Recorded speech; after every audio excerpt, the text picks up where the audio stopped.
And we are live. We are live. Sabaho, everybody. Sabaho, and welcome back to another episode of Saturday Morning with Tech. I am your host. I am your compadre in this entire episode, I guess. Today is the 17th. So it's April 17, 2021. It is episode 65?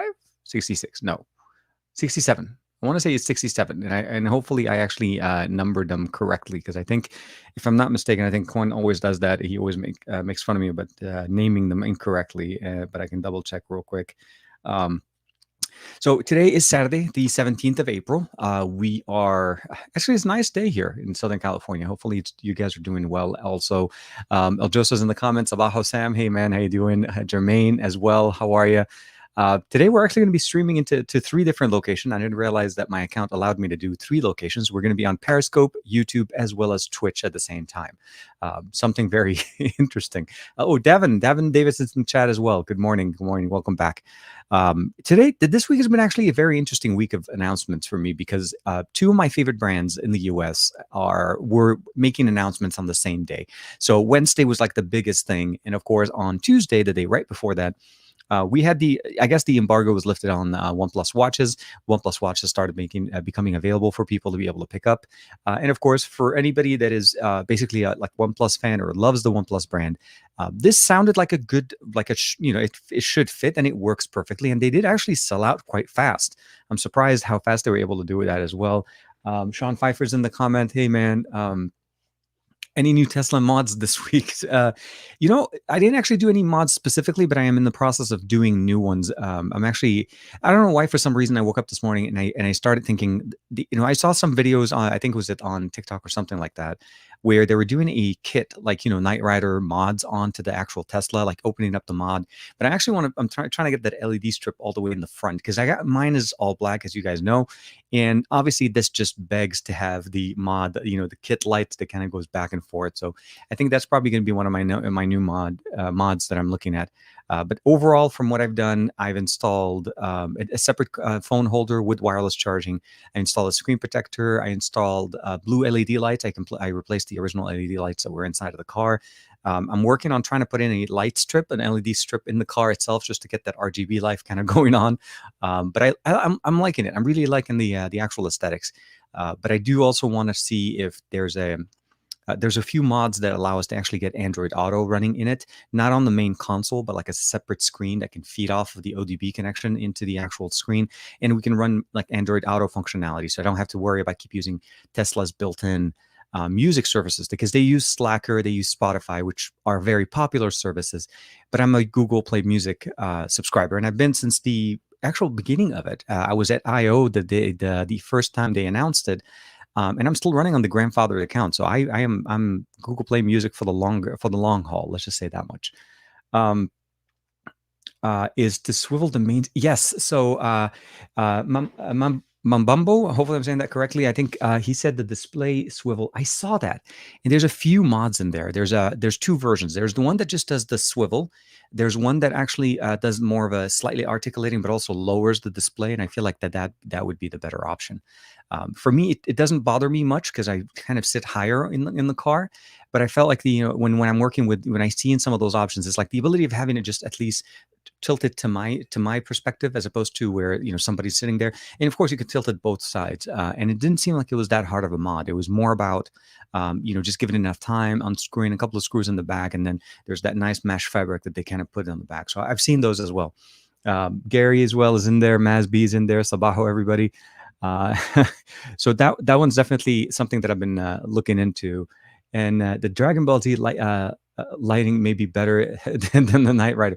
So there's skins also. So I was thinking about maybe skinning the actual Teslas, like trying to put maybe some DBZ logos on the side or something to that effect, kind of, because when you have such a plank canvas in a way, you can actually kind of skin it really nicely. But the one I definitely was very interested in is the one that Saf did, where he kind of went matte black on the entire car. So it's almost like a matte finish to the car, as opposed to the reflective mirror finish that we almost have in there. So we're looking definitely very much into that. Richard Ratner's in there, isn't it? Ranesh, good morning, man, or good evening, depending where you are. It's been an interesting week. let's just say that. I've been on a couple of podcasts. Obviously, you guys have been with us on the best of our week on Thursday night, on a little bit early with Juan Carlos and myself. And then yesterday, I was actually on the, what's it called? The Pocket Now podcast with Josh as well. So I don't know if you guys follow it there as well. So that was also nice. Hamid Tech Talk, salam, Tariq, salam, ahlan, ahlan. Matt's in the chat. Good morning. Hope you guys are doing well. I have to go back to work, catching up with all of you guys tomorrow's show. So tomorrow's show for Matt and Sam with basically across the podcast. So the biggest announcement, obviously, this week for me was the Xperia line. So I was part of like a little bit of I guess we'd say a news briefing that was going on a little bit before. So we kind of knew a little bit of the information on the Xperia 1 Mark II, the Xperia 1 Mark III and the 5 Mark III. And so although we've kind of covered a lot of the specifications over on Wednesday or Thursday show and yesterday's as well, the summary of the changes from the 1 Mark II to the 1 Mark III are not necessarily subtle. There is a difference, obviously. The main primary two sensors, they're still running on 12 megapixel sensors in the back, and they're still running an 8 megapixel on the front. So the heavy focus is still on the back-facing sensor setup. The telescopic lens in the back changed from being just a 70 millimeter to up to 200. Now it has two separate distinctive focal lengths. So you have now 16, 24, 70, and then now a 105.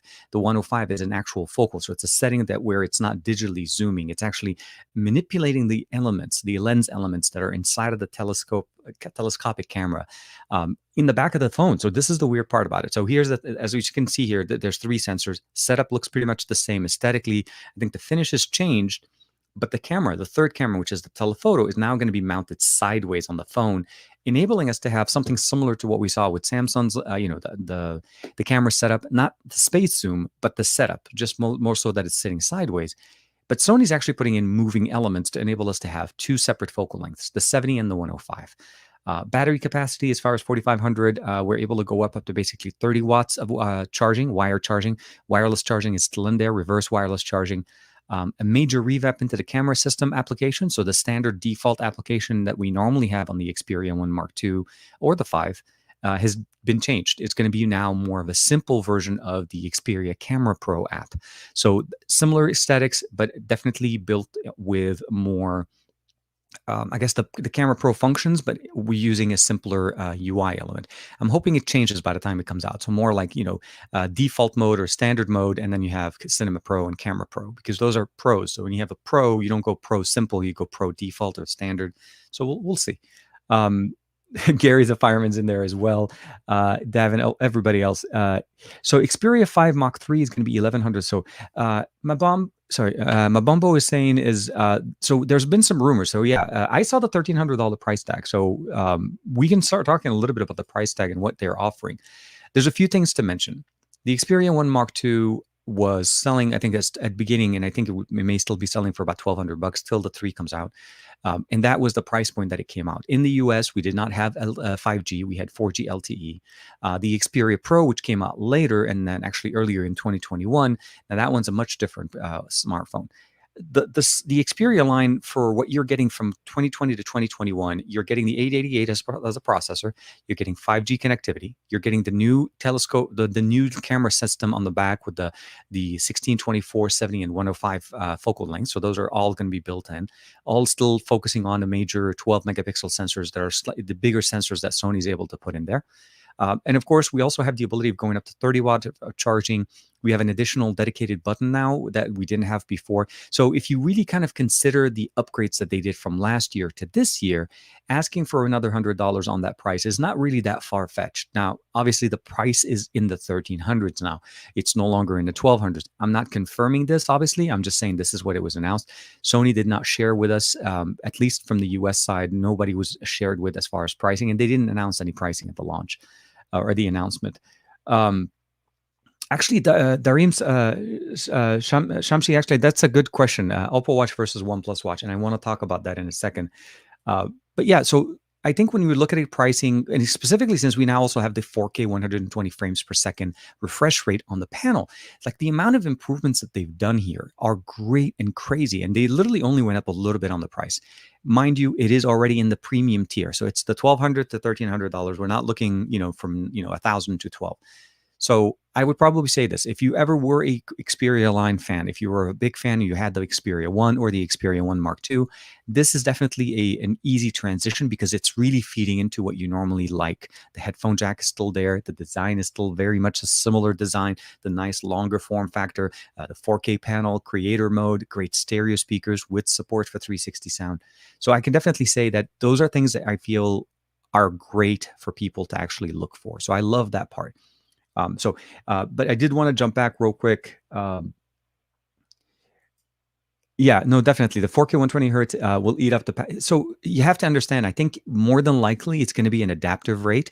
It's not going to be running at 4K 120 all the time. And even when we're running standard mode, like when we're running different applications, the panel itself goes up and down in resolution to save you battery. Because if you think about it, we had like somewhat of an upscaling up to 90 hertz from the 60 frames last year.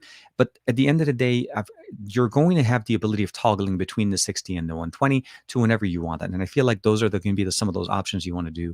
And creator mode, as we had before, had some auto mode. So when you switch over to watching content like Netflix and so on, it automatically turns on creator mode. So you get those features and it disables them the moment you get out of the app. So I'm hoping more management on the profile side as well. And HS power control as well is also in there. And it is going to be an OLED panel. Yes, from what we understand, it's going to be Ranesh is asking, it's going to be an OLED panel. And of course, I think the other additional things that they in there now, we're going to have 12 gigs of RAM on the Xperia 1 Mark II. And I think 256 gigs as micro SD card support still in there. And of course, the camera sensors and of course, Zeiss optics with a time of flight sensor on the 1 Mark III and no time of flight sensor on the 5 Mark III. Although the 5 Mark III is going to continue being a 1080p 120, which is what we saw last year. But then you get the new camera system, the dedicated button. There's a whole bunch. Oh, and of course, the biggest thing, in my opinion, is the fact we're going to actually have colors. I mean, not a lot, but literally in the US for the 1 Mark III, it's going to be a black one and a purple one. And I think for the 5 Mark III, there's going to be 3 colors. I could be wrong, but I think at least in the US, it'll be the green and the black one. So you have a choice. And I feel like that's a great opportunity because if you guys remember last year when I was trying to wait for the Xperia 1 Mark II to come out, the whole time I was trying to find the one, how to import the purple one from, I think, Europe, or even trying to get it from Hong Kong. So for me, those are things that are very interesting. A quick segue, because the question came up and I don't want to skip that too far. So a comparison, right? When we want to compare the OnePlus Watch and the OPPO Watch. Now, I have to compare, obviously, the one that are international. I'm not going to compare it to the OPPO Watch that's based in China. And the reason I say that, there's 2 versions of the OPPO Watch. The OPPO Watch that's running an OS that is similar to OnePlus's operating system, and I don't have access to that. The one I have is the OPPO Watch that's the international model that's running Wear OS. So first thing we'll talk is the design. One is more of a rectangular with curved displays, kind of like a smartphone. The other one is a circular design, so look more as a traditional watch. OPPO's approach was very similar, using a lot of inspiration, obviously, from the Apple Watch, but more making it into an OPPO smartphone design. It's running Wear OS, connects really nicely, and I think it gets a solid day, maybe a day and a half worth of battery life, mostly because of the capabilities that smartwatch can do. So everything that Wear OS can do, Assistant, replies, there's a custom UI running on top of Wear OS from OPPO that allows it to run very nicely, and it's running the Wear 3100 processor. So fairly recent processor, one of the faster ones, not the 41, but definitely one of the faster ones, and about 2 days worth of battery life. When you compare that to what we're getting from OnePlus currently, and that's essentially is a proprietary operating system, and of course, it runs about, I think, if I'm not mistaken, about 10 to 14 days. I think I got about 11 days solid from my first charge, and I then had to charge it up to 100% again. Charges very fast. It does not have any of the Wear OS functionalities, and I mean by no assistant function, currently no mobile payment, although it actually does house an NFC chip, so that could be coming in the future. And of course, the other thing that we're talking about is the design, the aesthetics. It's designed only to work with Android devices, where the OPPO Watch works with Android and iOS because of Wear OS. So there's that. Basically, if you kind of want to put them together as far as a conversation, which one is better? It comes down to what you need. If what you're looking for, a great fitness tracker or a fitness tracking device that does pretty much a good job at fitness tracking, but not necessarily so much at responding to messages and being able to do assistant functionality, like smart things. I feel like the OnePlus Watch does a very decent job of that right now. It's going to get better with more updates and get better with improvements. The hardware is very solid. Battery life is very nice. And the features that were removed to make it have a long battery life, I feel like it's an easy trade-off, where if you want to be able to get the tracking but don't necessarily want to have to respond from your watch, like 90% of the time when you're trying to respond to your watch from your watch, your phone is in within reach, right? So if you're trying to do it, most of the work here anyways, I feel like the OnePlus Watch does a decent job. To top that off, the OnePlus Watch sells for $159 on their site if we're able to get it, depending on the availability. So I look at that and I feel like it's something that you can definitely work at and enjoy both watches. They're not necessarily competing for the same market share because they're not running the same OS. And of course, OPPO's watch, in my opinion, I feel like, again, it's feeding into the norm mainstream Wear OS experience. We don't know, obviously, if OnePlus will be able to, replace it, or if they're going to try to replicate some of those features. Hold on, let me see here. I think if I'm not mistaken, that ROG Phone 5. Oh, okay. So I think we were was hoping for an ESS Quad Pro DAC, like the ROG Phone 3. So the DAC on the Xperia 1 Mark 3, or the Xperia 1 Mark 2, is definitely a step above any of the other headphone jacks that you see in the market. I'm with you as far as the quality of the actual the audio interface, as far as the audio processing. It's still very, very nice considering what you're getting it with and some of the other options on the market right now. No flagship on the market right now, other than, like, and I'm talking about top tier flagship, includes a headphone jack that's supported very nicely. I mean, LG was one of the last one, and unfortunately, LG, as we know, will no longer be providing new hardware or making new hardware. So at the end of the day, they're literally the only game in the market. So I agree, it would have been nice to upgrade it, but that could also be something that they can do next year. But I think at this point, the fact that it is still much better than most of the existing systems that we have on the market is still something to appreciate from what you get with Sony. Keep in mind, this also works as an audio input for Sony devices, as well as USB-C. The support for that now with an adapter allows you to use a much closer features than what we got with the Xperia Pro, that has an actual HDMI cable coming in there as well. So Darim, I think hopefully I answered that question for you right there. I think I'm going to scroll down and this is going to jump like crazy. Is an OLED panel. Okay, here. I would like to get it Sony Xperia. Okay, so here. I was saying is, my bumbo saying is, I would like to get an Xperia, but I'm going to wait for the Zenfone, hoping that it will have an ESS quad DAC and will probably stick to the LG V20.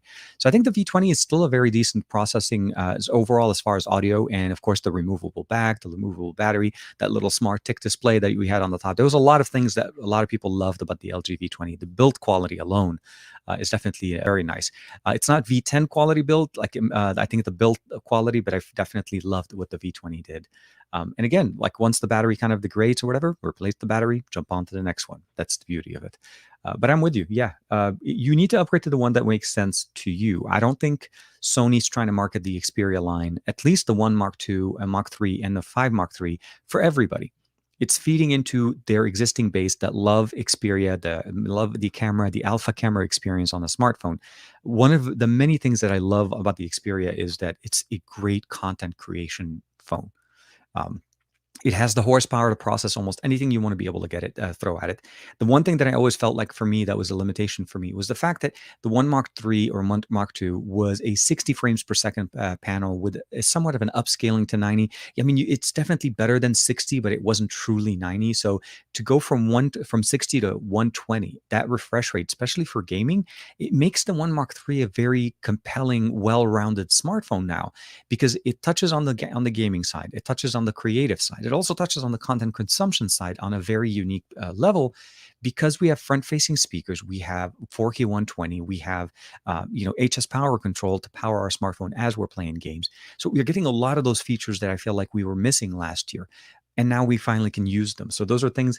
It makes for a compelling story. I don't know if it's if it's compelling enough to take somebody from the 1 Mark II to the 5 Mark to the 1 Mark III. Mostly because, again, if you dropped $1,200 on a smartphone last year, does it make sense to try to jump on another one a year later? I feel like this is a good upgrade for the original Xperia. So the Xperia, I would say the one that came out in 2019. Let me see here, Jermaine. Oh, I think Jermaine is answering Dominic on that one. Color OS in China, it's color. Yeah. So in China, the smartphone, the OnePlus, sorry, the OPPO watch is running Color OS. It's a Color OS style, right? So it's more of the smartphone, the smartwatch experience. And unfortunately, I don't have access to that.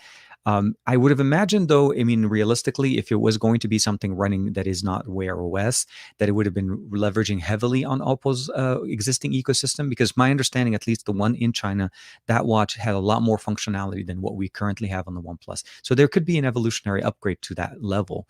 Right now, though, it's consistent. It has a lot of watch faces, has a lot of functionality for training, for exercise, so on. It's IP68, 5 atmospheres of protection. You can go swimming with this, raining, all of that stuff. It looks nice and it's thin and light. I'm surprised how light it is for how long it lasts. But again, you have to kind of keep in mind it's really more of a fitness band and a smartwatch body because it's heavily focused on fitness tracking. It's not heavily focused on smartwatch functionality, which I consider to be responding to text messages, getting true notification from the actual applications without getting to get that. What I mean by this is the notification right now that we get are in a system where it's aggregating, I'm calling them like an RSS feed with the name of an app. You're not getting an app logo or an icon. So you don't really get the chance to look at it and say, oh, that's a WhatsApp message. Or you look at it, oh, that's an, Instagram or whatever. Right now, you just see the name of the app right on top. So you have to kind of spend a little bit more. And it seems like they're still working on the software part, which I feel like that's why I'm waiting to do my full review, at least till the next update pushes out. Once that update gets out and we have a better syncing for the data, we'll be able to make a better decision. Let me see here real quick. I'm pretty sure I'm very bad on the. Mabumbo is actually throwing in a very. So hold on, let me jump real quick. Davin Davis. Sony does purple awesome as former Z Ultra owner of the purple. It's one of my favorite colors on the phone. Absolutely, that was so. With the exception of the fact that I didn't want to get the phone without getting US band support, like I wasn't sure if I got the European model and that I got it in the US that it would work the exact same way. So there was always that. In hindsight, I think I would have done much better then because I think it would have worked and probably updates would have been pushing to the model that I have much faster. The US, for some reason, we were actually one of the last ones to get Android 11. I mean, it was a running gag between Juan Carlos and I on the best of our week for a few weeks before we got the update, where we were like, hey, TK, let's go ahead and do the update. And we were like, double check, swipe down, let it refresh. Nothing happened. But I'm with you. Mabumbo, jumping on a very, very serious subject for obviously a lot of us here. The 888 is not necessarily the disappointment that I feel like a lot of people. So it's hard to say that the chip is a disappointment. I feel like the processing power or the sheer horsepower of the 888 is there. And it's actually very much, it's obviously an upgrade from what we got with the 865. The concern and the reason why I'm saying this is because we've seen now different variations of the 888, meaning it's present in multiple versions from different carriers, right? Or OEMs. So we have OnePlus, we have Xiaomi actually on multiple devices running it. Samsung, of course, running it as well on their devices. And when you notice is that when you see carrier or OEMs actually putting time to put in the cooling mechanism to provide that processor the amount of cooling system to let it run at the power that it needs to run, there actually is some improvements that we can see there. So when we see what's going on with, let's say, devices like Xiaomi, where they are getting warmer, well, that's because they decided not to throttle the actual processor, but they also, I feel like they didn't maybe address the cooling system on it in a ruggedness enough for it to basically have better heat management situation. At the end of the day, though, playing games on the Mi 11 Ultra is, I mean, I just got an update yesterday, has been smooth. There's no issues with it itself. It does get warm. And if you're holding it, obviously, and using it without a case, you'll feel the heat.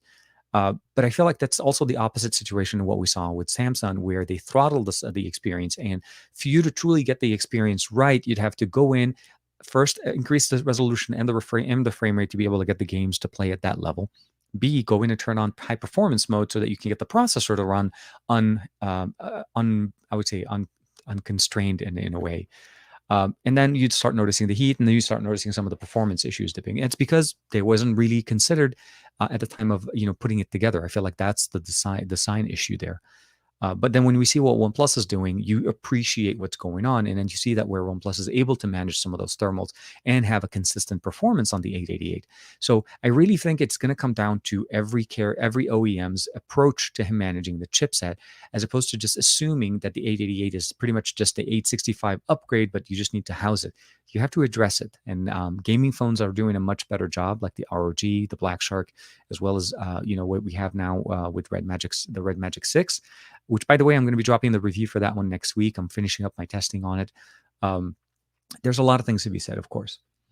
Earl Owens, my next phone will be a Sony. I honestly, I'm already with you on that boat, man. Honestly, I cannot wait to check that out.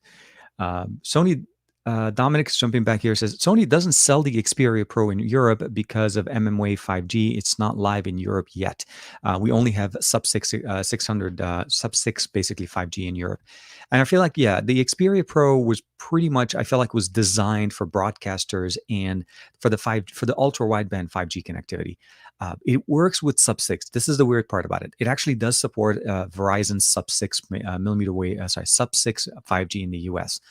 And where I feel like the way they're approached to sub 6 in the US, they're using sub 6 5G to download, but the upload is still being run up on LTE. So there's a little bit of a disconnect there. That's why I feel like ultra wideband, when you're able to do like 2500 down, is like crazy, and uploading it basically, like that. It's just the numbers that come out of that smartphone is just crazy, crazy nice. I love it when I get calls in the middle of my live stream, but no, we're not going to take any solicitors today.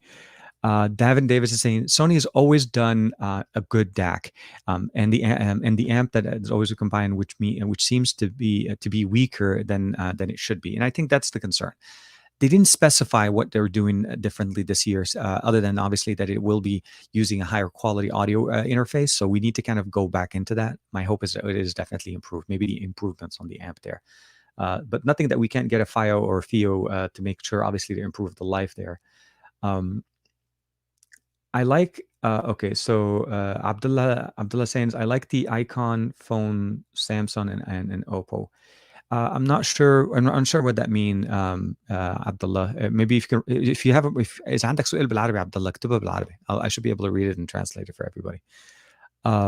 Dominic saying is, yeah, the 4K 120 on the Xperia 120 was very impressive, and then finally, it finally has the dual SIM tray in the European versions as well. So yeah, last year I noticed that the Xperia 5 in the US had the dual SIM, where in the Xperia 1 did not. But again, Sony is really doing it, and they're also sticking with the toolless experience. You still can actually remove the SIM and insert memory cards and so on without needing an actual pin ejector tool. You just literally use a little bit of your nail and then peel it out, and it keeps the water resistance that we have there.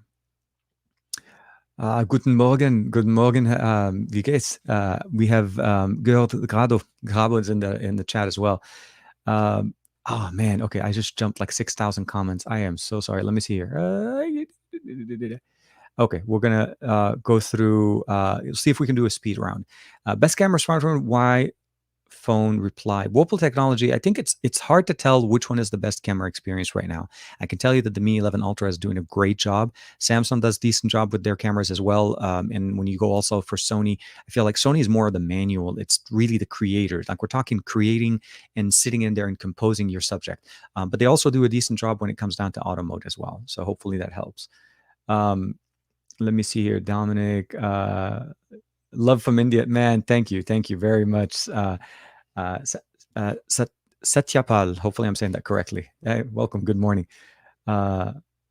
Yeah, no, again, I love, yeah, Jermaine, definitely great answer here. It says it really depends. There is a thing that comes down to preference. So what is your preference when it comes to images? What type of images? Are you looking at social media, I would say, high HDR, popping colors kind of type of an experience?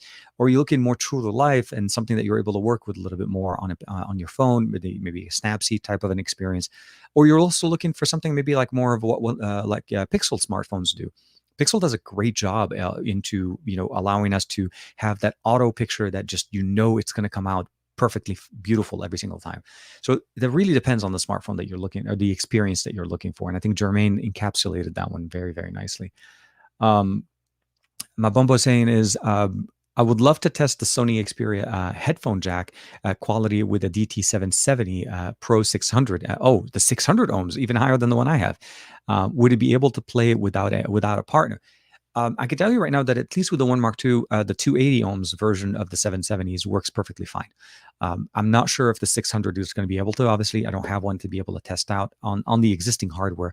Although I'm pretty sure the V60 could handle those very, very easily. But I'll see. Maybe we'll be able to get a pair of those by the time the Xperia One Mark III comes out, or it becomes available for us actually.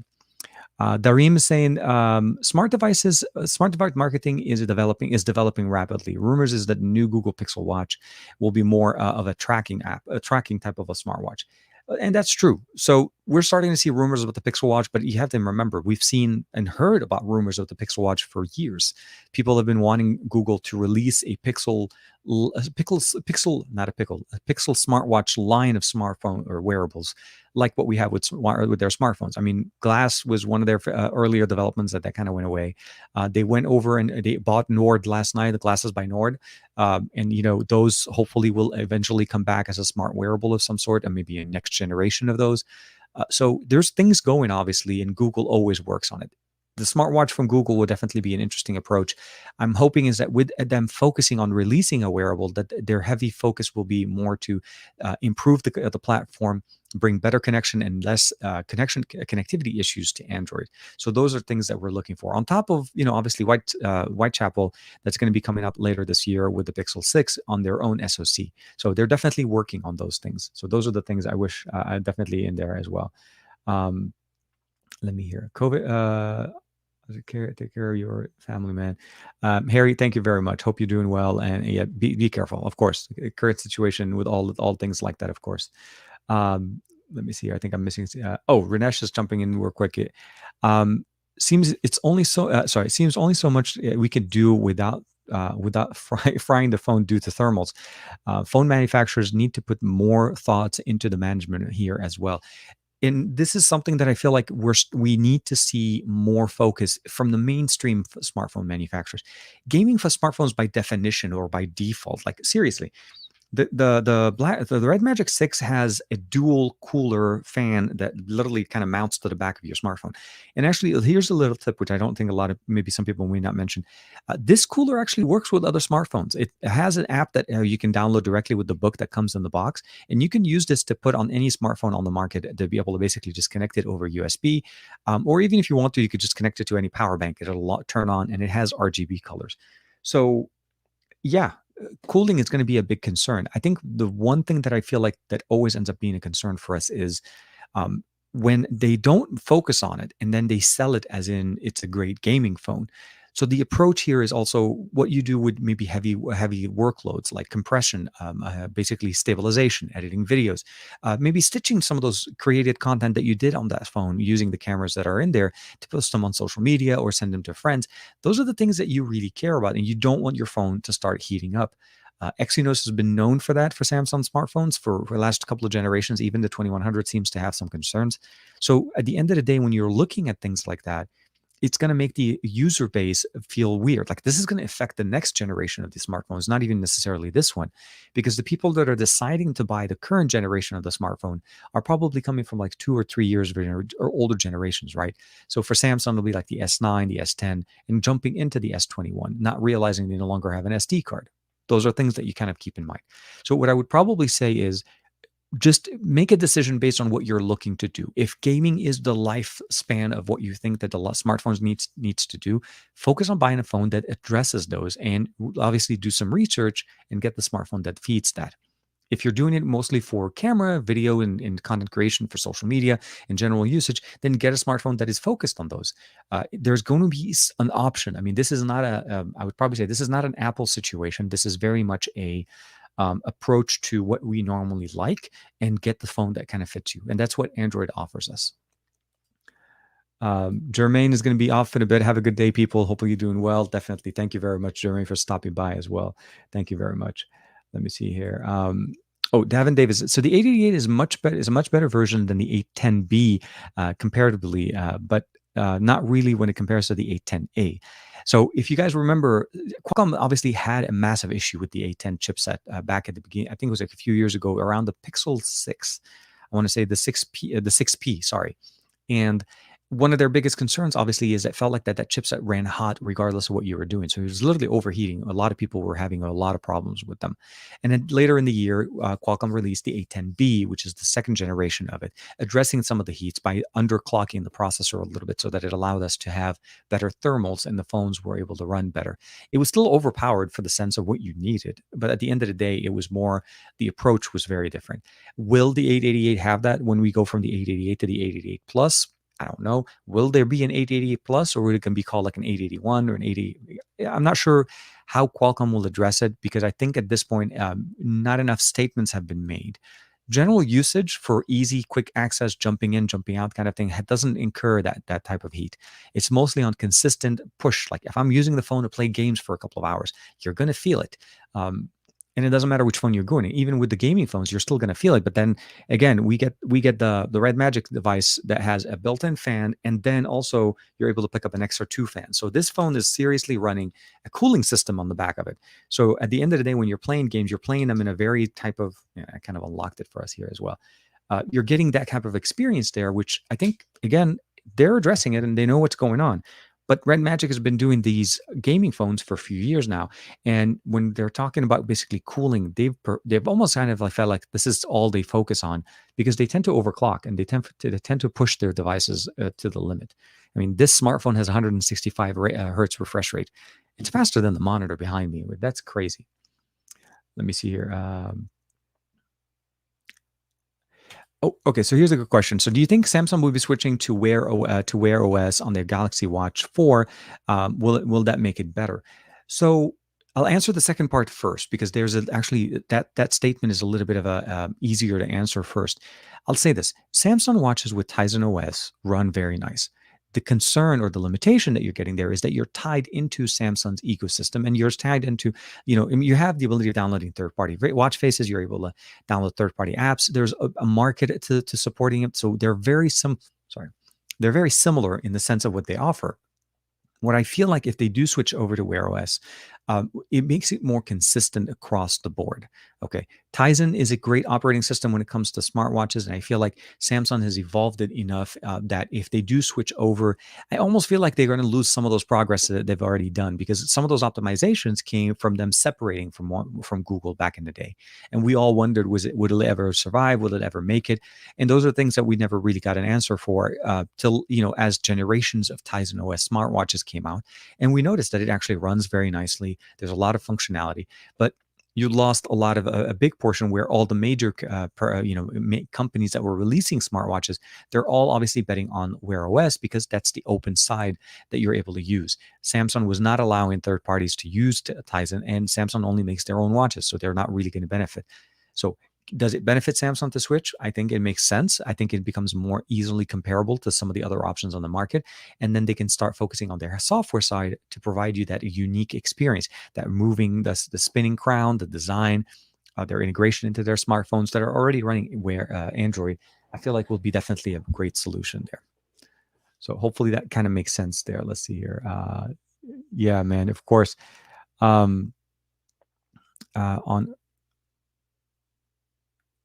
Yeah, I hope so too, Harry. I hope that people kind of get on board with that as well. Greg is in the chat, man. Hey, how you doing, Greg? Say hi, everybody. Oh man, Greg's in there as well. Oh yeah, I think you guys already had. I'm a little bit late. Earl Owen, let me jump. Nexus, yes, definitely. Is Google smartwatch? Oh, okay. If Google is smart, perfect timing for the Snapdragon 865. So Goran Petrovic, I'm with you. I think Juan and I were having a discussion about the 865, or what the current 2021 version of it, the 870, would have made perfect sense for the for the Pixel line. My only concern that I think what ended up happening is that we had that conversation, and literally the next morning we started seeing all the information about Whitechapel.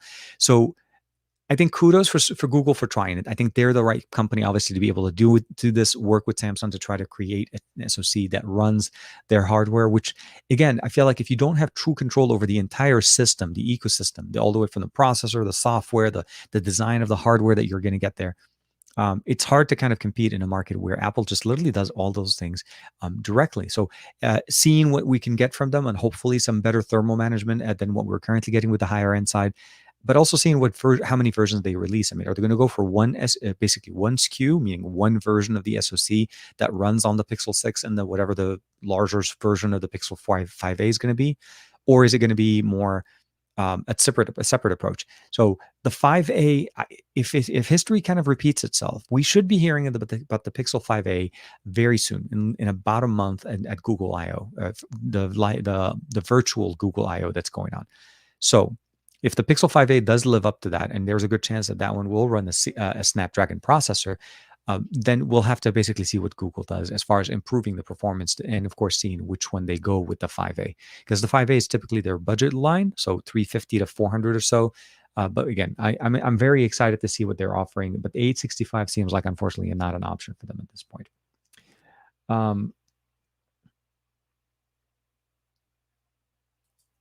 Okay, so I'm not sure. Are we still streaming, guys? Can you guys see? Oh yeah, that's right. I noticed that the number kind of just dipped massively. Let me know if you guys can still see me. As on my end, it doesn't seem like there's going on any problems. Let me see here. I'll jump on the YouTube app just to kind of see how the stream is going. Actually, hold on a second. Why am I not seeing it? Oh, I'm actually in the account. That's why. You don't see the stream. Okay, let me see here. It seems like it's still going. I'll keep it on for just a little bit, just to kind of make sure. Let me skip this thing. Yeah. Yeah, no. I think it seems like it's back up and running. And let's just double check here, and I'll do that. Okay. So yeah, so I'm not sure if it's back for you guys as well. Hey, Dominic, let me double check here. Earl Owens. Does anyone mention the Sony ecosystem? You think Sony should make a smartwatch? So I'm not sure if it makes sense. I mean, realistically, Sony is really known for their optics. I mean, they're more about movies, they're more about TVs, content consumption. I mean, don't get me wrong, it wouldn't hurt for them to make a smartwatch, but I don't necessarily feel like a smartwatch is something that would fit into the ecosystem that's going on right now. I think maybe better integration between their Sony smartphones and obviously, so you have Sony smartphones, you have Sony PlayStation, you have Sony TVs, you have Sony cameras. If you notice, they're all about the content consumption and content creation level. And I'm not sure if they're focusing on smartwatches for wearables. The headphones, obviously, the department for wearables are definitely very nice. But I wouldn't be disappointed, and I would be very much looking forward to see what Sony has to bring into that ecosystem as a I would say basically a foray into giving us a smartwatch that is Xperia, like the Xperia watch. That actually has a nice sound to it. So Davin actually had a quick question. So how's the heat on the POCO F3? So the F3 is running an 870 processor. No heat. The heat is so I would probably say this. The experience with the F3 is very similar to what we get with the A65. No overheating, no thermal issues throttling on that. It actually runs very nicely. I haven't been able to run any benchmarks on them due to the fact of some kind of a software bug that POCO mentioned, and they said they're going to be pushing out an update. Hopefully that fixes that issue. But overall, seriously, the 870 is pretty much an 865, although overclocked, still not pushing any type of thermal issues the way we have it. You have to keep in mind that the 870 and the 888 are very different architecture. It's literally almost like an 888 to 865 architecture difference. So yeah, no issues on my end. Does anyone mention? Oh, I think we already kind of talked about that one. Sorry, Earl. Do you have few stress tests on the 870, 860 all run too hot? Okay, so in the amount of stress tests that we've done, so for me, a stress test is to be able to play the games and see consistently no issues and no drop frames and no throttling done on a smartphone for about 1 to 2 hours, and that's typically what I do to stress test every single phone. Now, there are other options. I mean, Juan does also different type of stress tests when he's doing file compression, he's doing video rendering, and I do actually video rendering on the smartphones when I'm wanting to create content straight off of them. But at the end of the day, those are not necessarily always things that I personally use. So that's the thing; it's like a personal use type of a situation. Do we all create videos and edit them and produce them? Not necessarily, but you want to be able to know that when you do that, the phone's not going to bonk, and that you're not going to be sitting here as if you're running on something from like two generations ago. The 865 handles a lot of the performance very similarly to the 888 with better thermal management. So the 870, the 865, the 865 Plus all had better thermals. And also it had a separate architecture because the modem wasn't even built into it. So again, 888 has an inherent issue, but it needs to be addressed. I don't think it's an issue where it made it not work.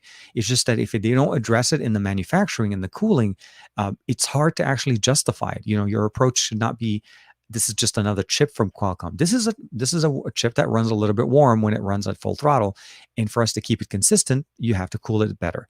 It's kind of like a PC. If you know you're going to overclock, you always have to put better cooling. If you don't, you're going to get a crash. So it's one of those.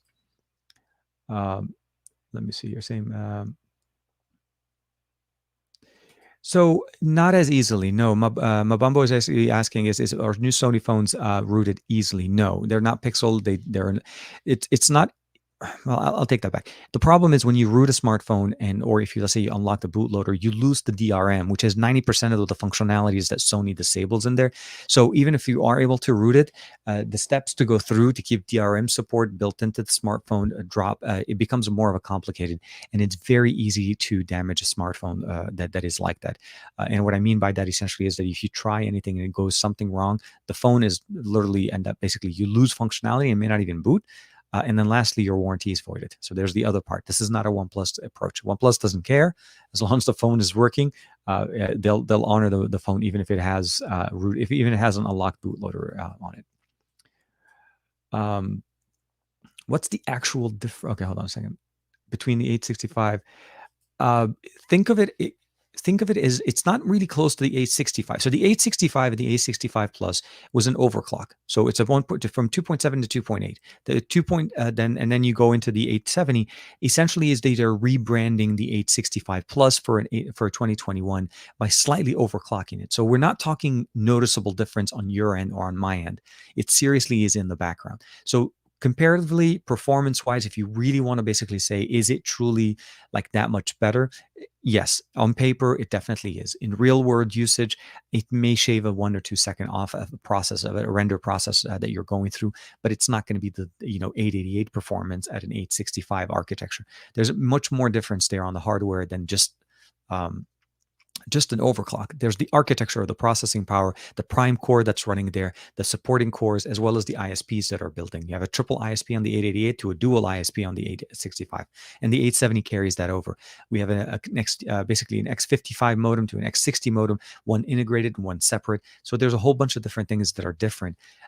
At the end, I would probably say anything running the 870, the 865, you won't even know a difference between that and the 888.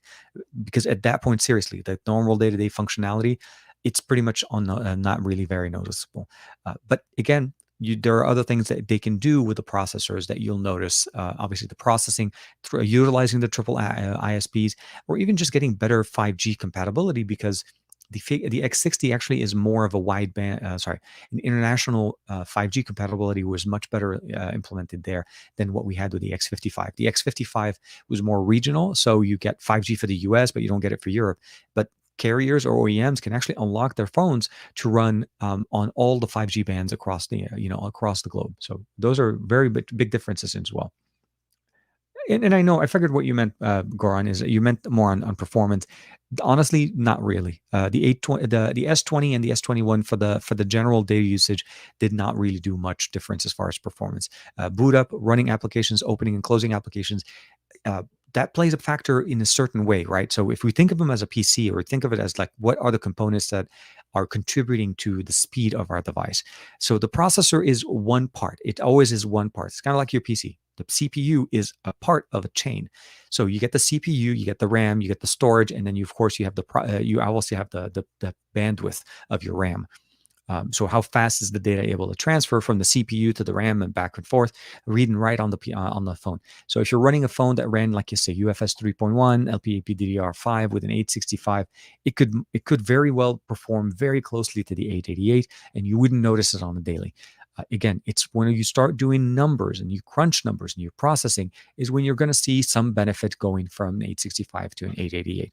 And of course, the temperatures go a little bit warmer there. But no, I definitely wouldn't say you can notice them at all.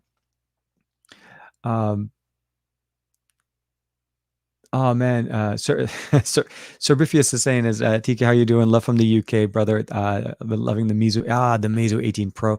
Um, I'm glad that you're loving it, man. I got no response back from Meizu, but which is I'm again very happy that you're liking it. Always appreciate when people love the hardware that they're able to take on and enjoy that, of course. Um, that's what I heard. Oh, Apple. Okay, so let me double check here. Stream seems good on my end. Thank you, Davin. Yeah, appreciate it. Yeah, I didn't see it on there on my side. Gary going in with the YouTube. Always. Um, we had to refresh. Yeah, I guess something went up. I'm not sure what ended up going on. Uh, Qualcomm is really lagging behind. I had AMD. If AMD would join, they would make would make a better ARM processor. So AMD is, from what I understand, at least they're going to jump in on the GPU side more so than the CPU. But I'm with you. I think AMD can definitely disturb the market if they had to jump into it. I think MediaTek is coming up very quickly, but they're still not in that same realm where that we can say they're very much in competition with what Qualcomm is offering. I feel like MediaTek focuses on everything else on the market, like your smart speakers, your smart TVs, your smart whatever device that you have in the house, like a smart switch. All of those things are running on using the MediaTek processors, and I think MediaTek is more things than we know. But Qualcomm is still in a certain way and at a very top, pure, premium experience, where I feel like a lot of people like. So it's one thing we'll have to see if the AMD does jump in. We'll have to see how that kind of works. But again, with the GPU system, I think that's still a very big, strong approach to things. Missed comment over the last. Oh, dude. Okay. It seems to be only me. We had to refresh. Yeah, it seems like there was something that went wrong. I guess Davin's responding back to Goran's going in there.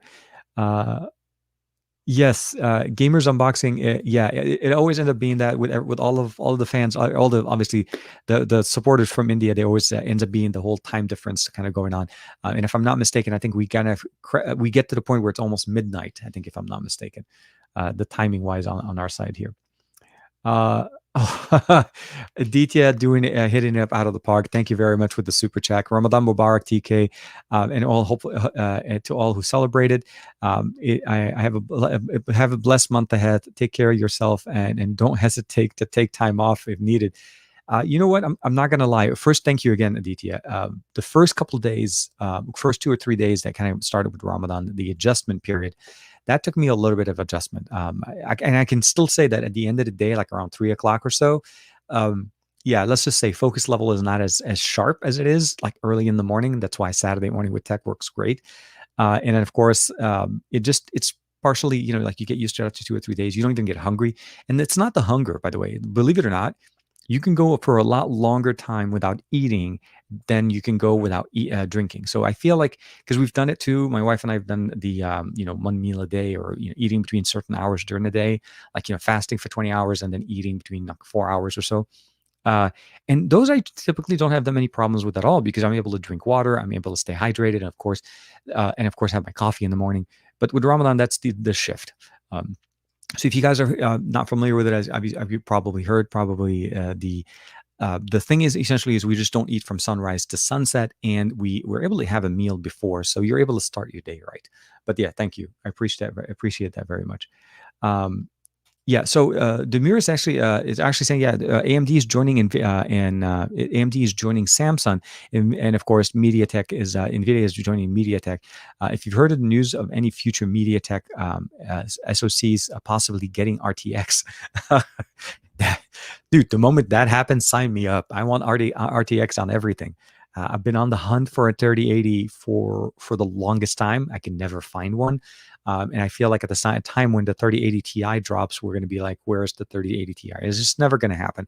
I'm still running on the 2080, still very powerful. It just, every once in a while, with any of the latest updates that I've been receiving from NVIDIA, I'm starting to see some of the hiccups in the performance when I have dual monitors. Because I actually use the monitors behind me, by the way, not only just to game, but when I edit videos, I use the top monitor as my viewfinder. So I have a big display to see the videos playing, and then my timeline was playing on the Odyssey, the 59-inch cross diagonal there, 49, sorry.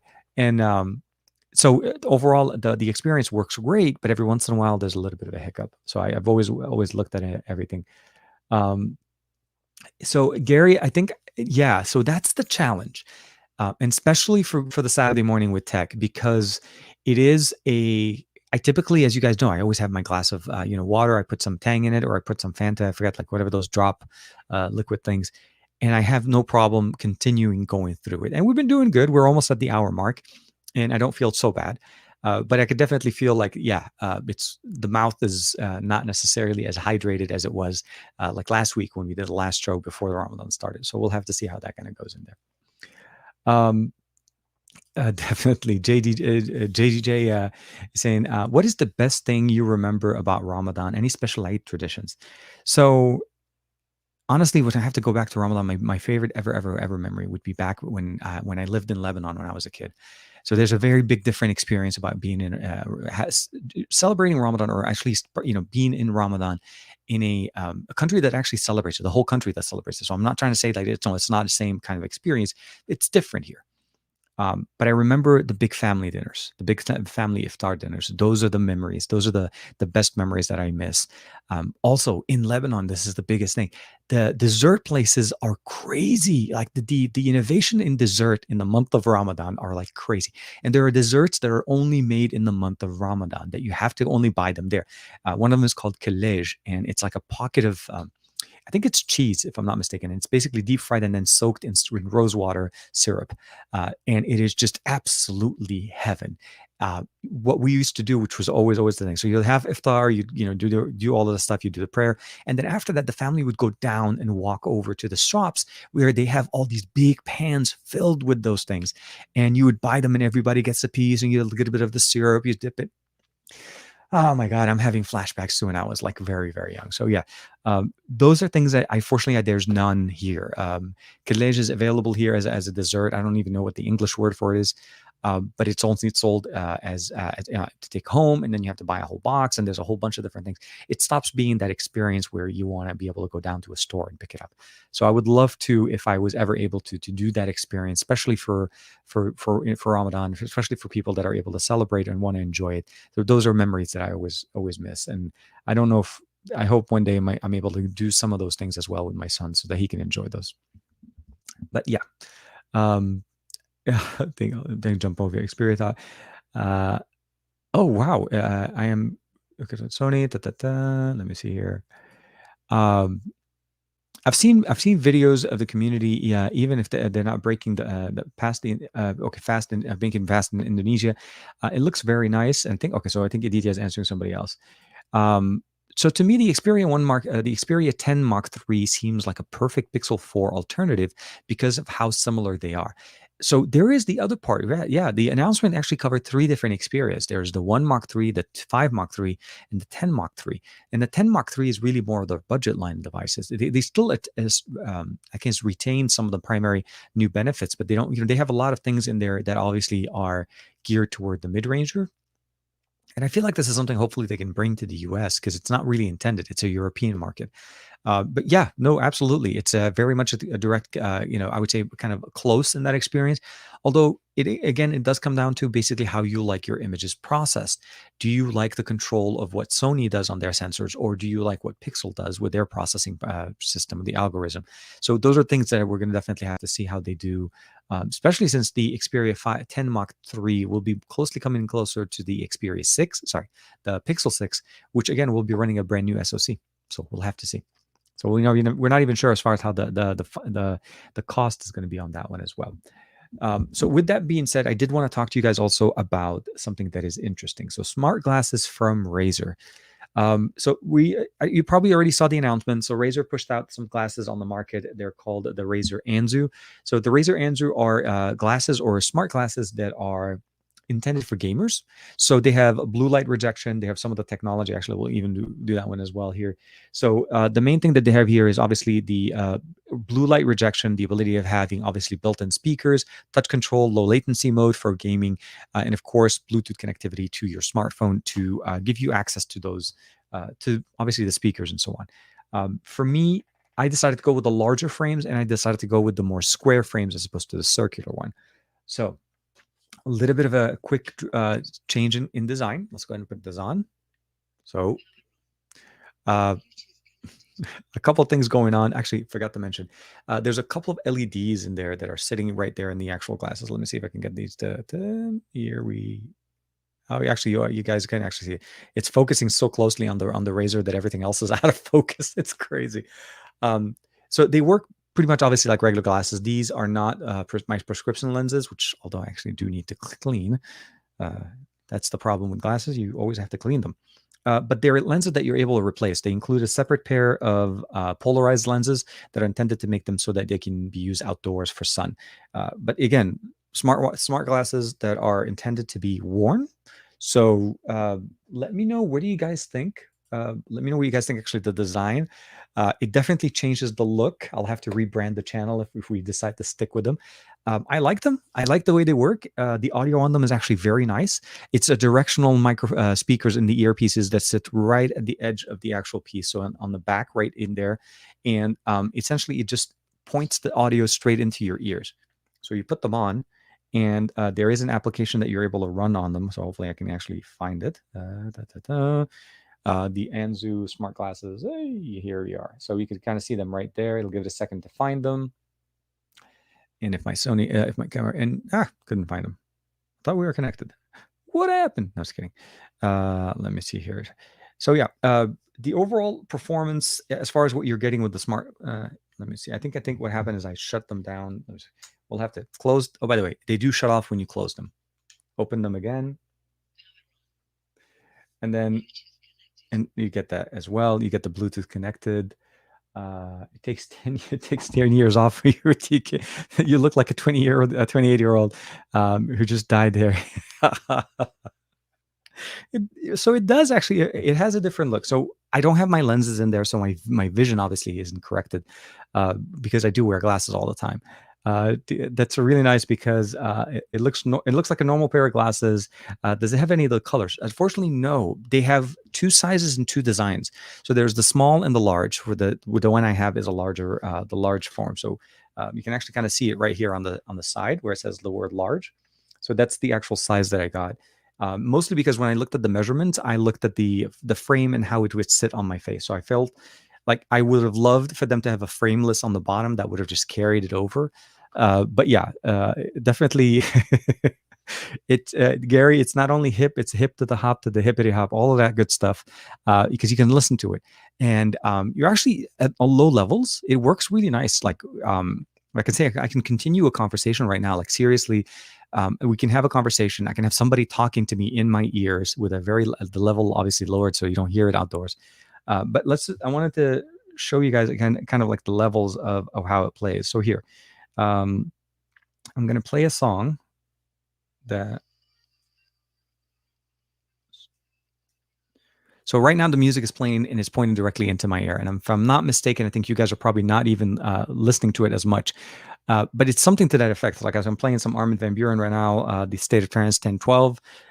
And conversely, this could also be somebody sitting in the background that's listening to it. I feel like the approach to the way these are done are very nice. Microphones are very good. Battery life is about 5 hours. I'm still working on the full review for it, but I think the overall performance, I've been using them during the week for all my conference calls for during the day stuff. So talking to people, doing things, this is just a different approach than what we typically see from bone conduction, right? So bone conduction sits on the side and it conducts the sound into our ear. Technically still has somewhat of a resonance. You're still able to hear it if you're close enough to the person. These do similarly, but what I like about them is the fact that they're replaceable lenses. So I can replace these lenses and I can actually get my prescription done for them, which, believe it or not, actually I'm very much considering, because when I did get my new pair of glasses, I did pick up the prescription so that I can order them directly. They're light, they're not too heavy, and they fit very nicely into the design. They're a little bit thicker on the side, so for sure. You're going to see a thickness a little bit, but that's where the speakers, the batteries, and the charging connector is actually sitting here. Let me see if I can get it to focus right there. So you can see the charging connector right there sitting on both ear bands. So you charge them independently. It's almost like two pairs of speakers connected together. So very much ANZU versus Bose glasses. So I would imagine that the Bose glasses will perform a little bit better. I had a chance to play with the first generation Bose last, was it a year ago or a year and a half ago? And they sounded good, but they still feel like they needed some improvements. I feel like the audio performance may be a little bit better. For me, so for playing COD or trying to play games that are fast-paced games, there is a game mode that reduces latency. But here's the thing. It gets better, but it doesn't get down to the level, obviously, of wired connection. So you're always going to want to be able to play wired or even a proprietary wireless connection from, let's say, something like Logitech with their gaming headsets. But I think for calls, for general music play, when you're outdoors, you want to do things, and if you get a call or something like that, again, you don't have to fumble trying to find your headset. You could just turn them on and start listening. And I feel like that's the smart function. I would love them to have maybe even more like some RGB options or something like that. When you think of Razer, you're thinking of Cortex, right? Automatic RGB configuration, alignment with everything. So definitely very nice. I think overall, if you're more focusing on gaming aesthetics, this is going to be where it fits. They're definitely a nice option for smart glasses in that sense. You do have touch control, the ability of customizing both sides of the touch controls as far as single tap, double tap, triple tap. It launches the assistant, doesn't matter what assistant you're using, very easily by press and holding. And then there's the double press and hold option as well. So very customizable. The app runs very easily, and I think it's one of those nicely. How's the volume on them? So volume level, actually, I forgot about it. Yeah, let's do this. So although I don't recommend playing them at this level, let me see if I can actually even get you guys to hear them. So here, let me see here. So, okay. So I'm talking to you obviously on the same normal level, and on the S21 right now, this is 70%. Now keep in mind the S21 goes above 100, so it's not very high. So this is 150. This is maximum. I'm assuming you guys can hear that, but I don't want to play too much of it without getting demonetized for audio for tracking using Armin van Buuren's music. Although I'm a big fan of his, I'm sure he would not like me to have that much of it in there. The audio does get pretty decent, pretty loud. The bass on it is actually very nice, and you can tune your EQ that's built into your smartphone. So definitely one of those really nice options. And I'm loving the T-Rex Pro as well. I think that's going to be one of the other things I'm going to cover next week. Yeah, Gary's like, hey, we get a copyright strike. No, the volume on them actually pretty good, Ranesh, and they should have something like Google Glasses with basically a HUD showing up on some kind of gaming stats. That would be the amazing part. Exactly, like they're at least on the larger frame, you have a lot more area to play with, and having something maybe on the inside projecting on that little on the top right corner of the actual lens, I feel like would also make sense. How is the front-facing camera? I'm not sure. MSEC, I'm not sure which phone you're referring to. If you don't mind, maybe referencing which one it is. But yeah, no, I'm really liking them. So I've been using them for playing games, mostly because I tend to sit in front of a PC all the time, and blue light rejection, honestly, on standard glasses, they don't usually have them. So having something like this, so I'm looking forward to getting prescription lenses and getting those set up as well. Hopefully, I can get something that also have that. I'm not worried too much about outdoors because, as I mentioned, if I'm not mistaken, here. So the box comes in with a couple of boxes inside. So you get two. The main box is the carrier with the cable charger, which has a small pocket inside of it. And then the second box is the additional lenses. So let me see if I can open it up here. So here. This is going to look like somebody's looking at you.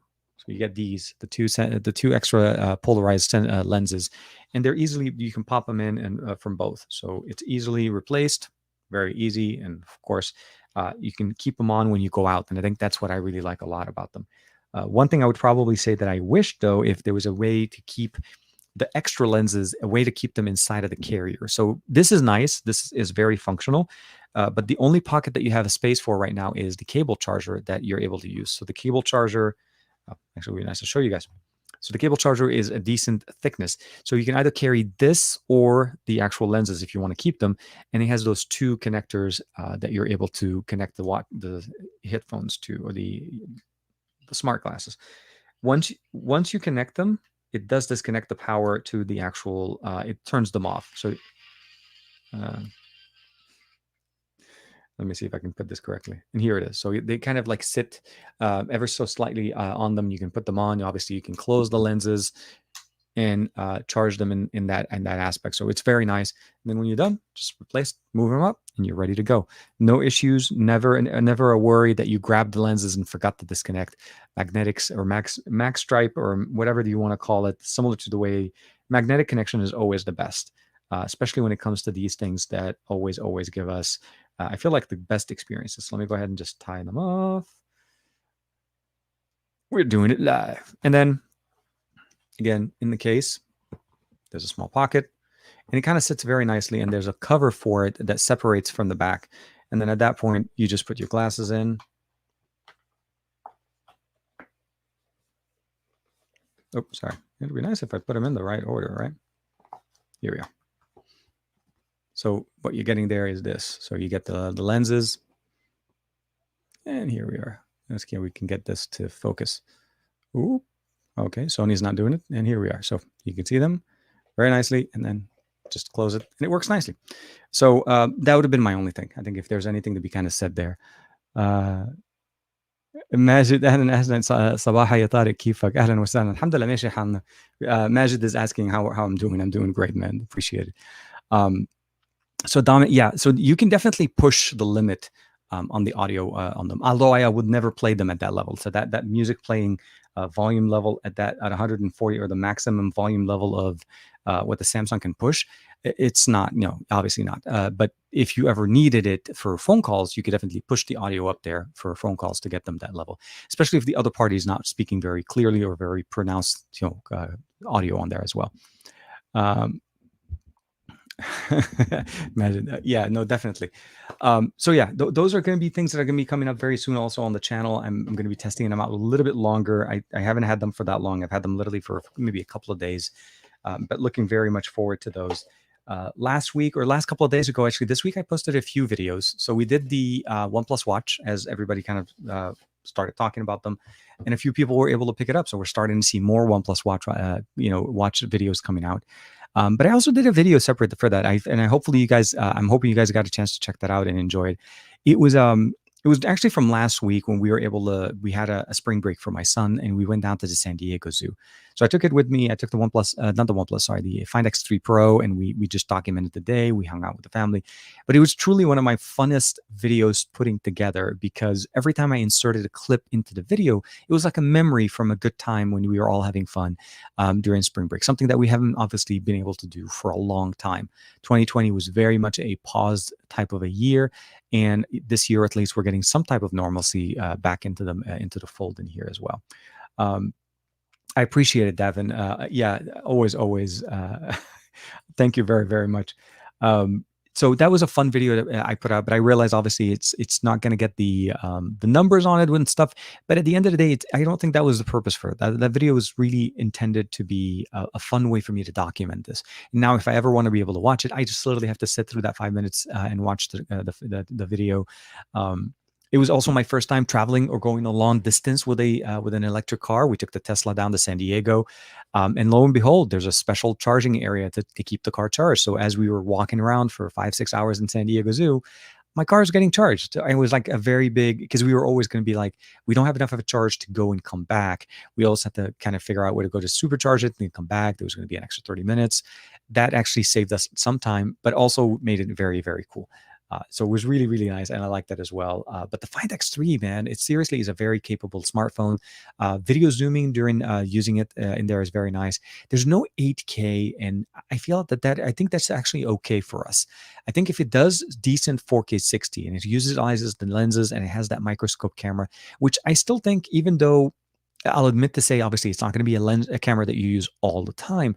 But like, seriously, we were standing in line to get on the tram and I took a picture of the wall, and it's in the video, by the way. So, and then of course I took a picture with the micro lens of the actual grains in the wall. So that is the experience level that we're getting there. The other thing, imagine, I'll get to that comment, measure 1 second.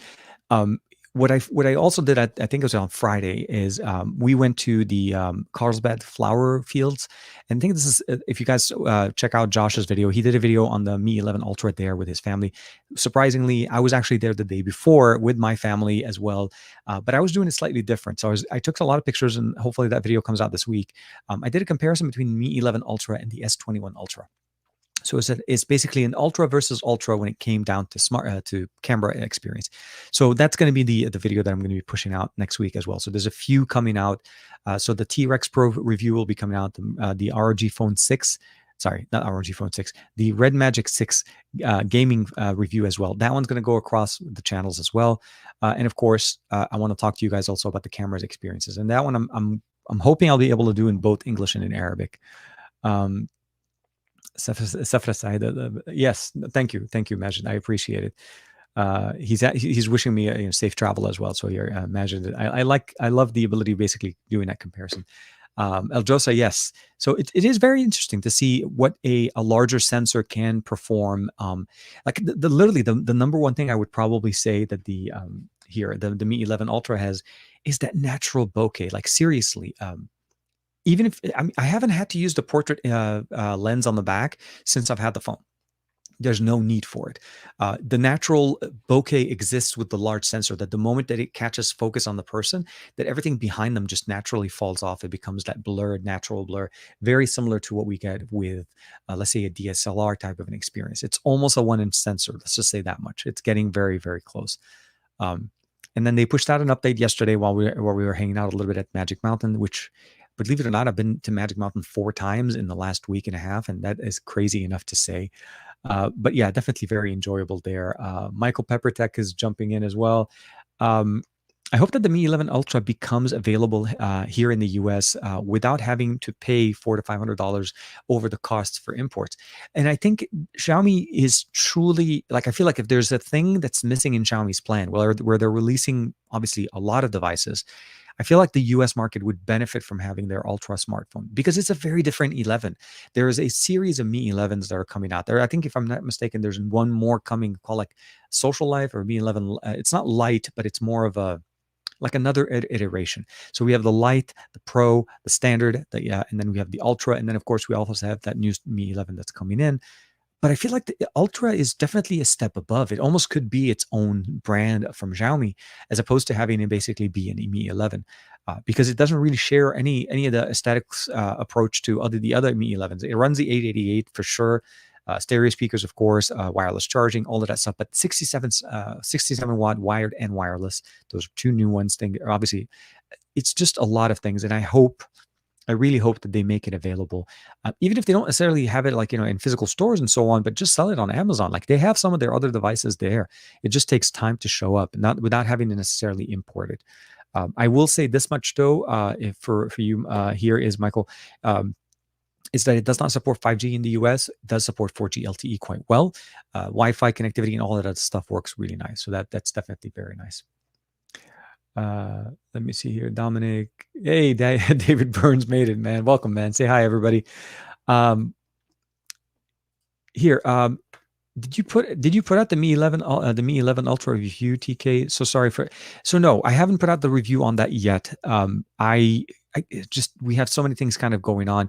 I did the initial kind of the TK Essentials video on that one. I think was it last week, and then now I'm kind of working on some kind of camera experiences. So the camera video review will comparing it actually to the S21 Ultra will be the camera experience, and that will basically culminate the whole thing with the Mi 11 Ultra as a review finally, which is definitely there's a lot to cover there, but there's a lot to be appreciative here, especially when it comes down to the camera system. It's a big focus of the smartphone, realistically. Let me see. Thanks, man. MPT, David, definitely. So has anyone done a Mi 11 Lite, Mi 11, and Mi 11 Ultra comparison? I'd love to see someone talking about what's the same and what's different. So being that I've had the opportunity to play with all 3, I would probably say the common thing is MIUI. MIUI 12 is pretty much the exact same on all of them. The experiences are very different when it comes down to the Lite, to the Standard, to the Pro, and then to the Ultra. I haven't done a video for that because I didn't really, at the time I was thinking that like people, like if you're looking for the Mi 11 Lite, you're not necessarily considering the standard 11 or the 11 Ultra because that's probably the price point that you're looking for. But when it comes down to performance, I think overall the Ultra is the best when it comes down to camera performance, screen display, QHD 120. You're getting 1080p 120. And then, of course, you're getting 1080p, just depending on the classes. But I can definitely put something together kind of going through since I have all three devices in-house. And the 11 Pro, if I'm not mistaken, is not coming out internationally. I think it's mostly an Indian market only. Any thoughts on the Mi Mix Fold? I'm excited on this one. Little, it's one of those things like you have to kind of appreciate Xiaomi jumping into it. So we had another announcement this week with Folds. Obviously TCL, we talked about them as well. So the TCL 20 Pro, the TCL 20L, those are the new series from TCL that are going to be coming out. But they also teased us with it's a concept phone, right? So it's not a phone that's coming out to the market. At the time, when I saw that, because at CES they told us they were going to have a foldable, so we saw the roll and then we saw the folding. So essentially, it's kind of like half of what the fold and roll is, but more so in just a foldable. And at the announcement on Wednesday, TCL showed us a glimpse of something called the TCL Fold and Roll. Hopefully not the phone, not the name of the phone that comes out at the end, but it essentially is a phone that unfolds to become a tablet, like a mini tablet, like the Z Fold. It's actually closer to what the Mate X did, the Mate X2 as well. Not the X2, the X, where the display is on the outside. So when you close the phone, the display is sitting on the outer display. There's no closing on the other side. Where the fold and roll takes it to the next step is they took what OPPO did with the OPPO X 2021, and it allowed it basically to roll out. That became part of the phone as well. So where I think LG teased us with a rolling the phone where it expanded as kind of like a scroll, but more of a sideways expand like the X21. Those were also another kind of announcement that was done. Now, Mi Mix Fold is very much a Xiaomi approach to what we get from foldable devices. The price point is going to be less. It's going to be, I mean, if it does become available internationally, it definitely will become a very big competitor because it'll give the opportunity to more people to try foldable smartphones without having to shell out the price point. I can say this much that the Z Fold 3 has not held up its its resale value since announcement, and it has not been that long.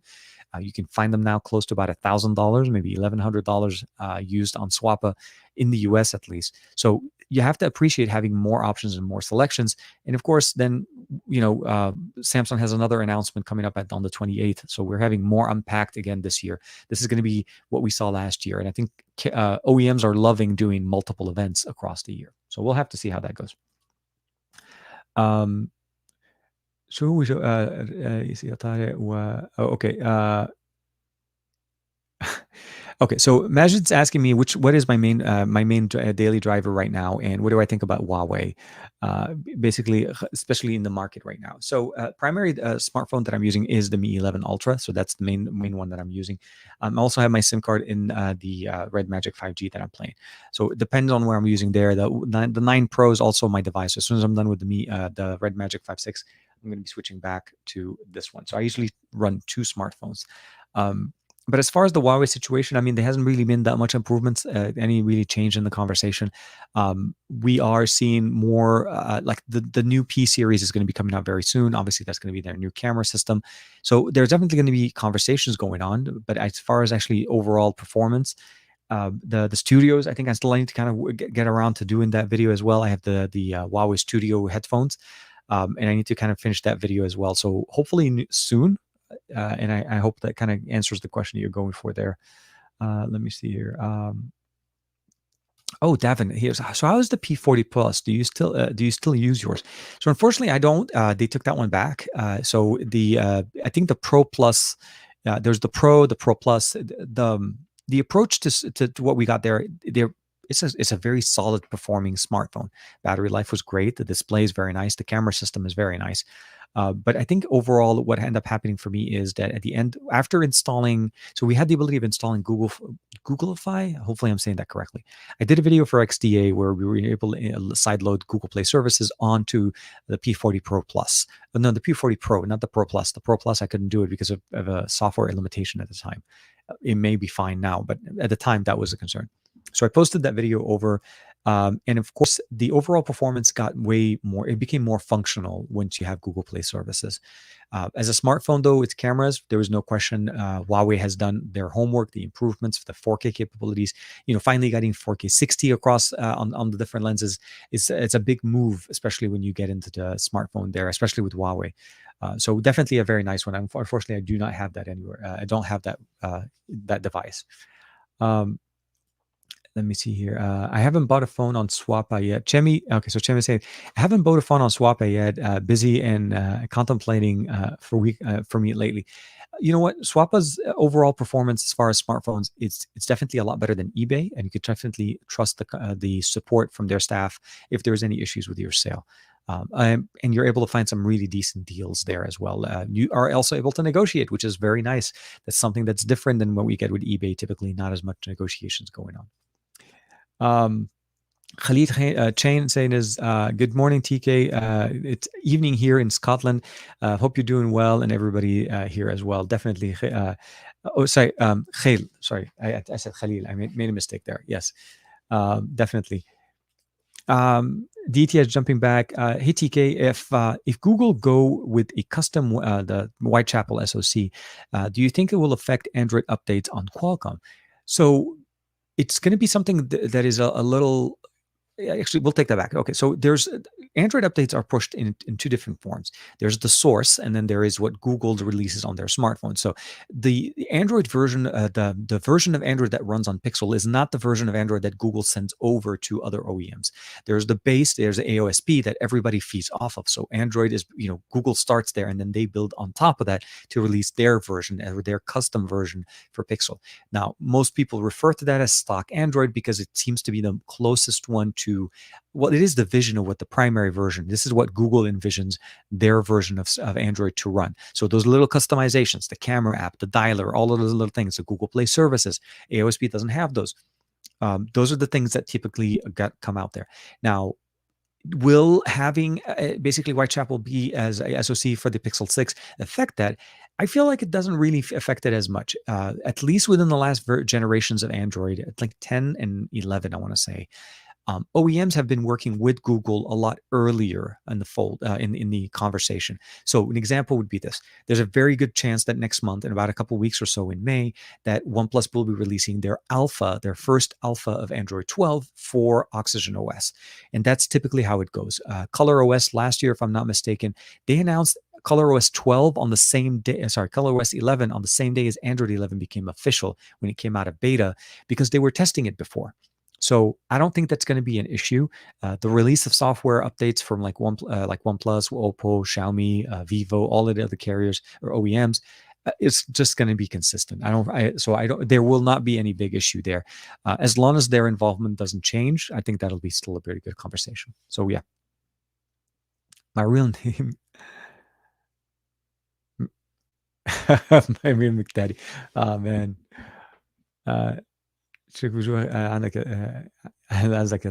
Yes, thank you, Majid. I appreciate that. He's wishing everybody, hopefully, does mshufak. Yeah, I got it. Mshufak. Yeah, no, definitely. Always appreciate TK. Let me see here. I think I may have missed a couple of comments here. Here. Sabaho. Oh, Taki Touch. Hey, man. Sabaho. Ahlan wa sahlan. Welcome. Let me see here. Oh man, hell yeah, so many people. Yeah, thank you, TK. That makes a lot of sense, and does put my anxiety a little. Yeah, no, definitely. There is a very different conversation, and then there's just kind of for reference. Although Huawei cannot necessarily upgrade to Android 11 as simply, mostly because of the some parts of AOSP, but again, they're not working with Google anymore on Android development. That's why their latest EMUI build is still built on Android 10. So there's that level. But I think Harmony is going to be replacing their system at a very certain near future. So that's not going to be a big issue. I think they're focusing heavily, at least on the Huawei camp, on Harmony OS.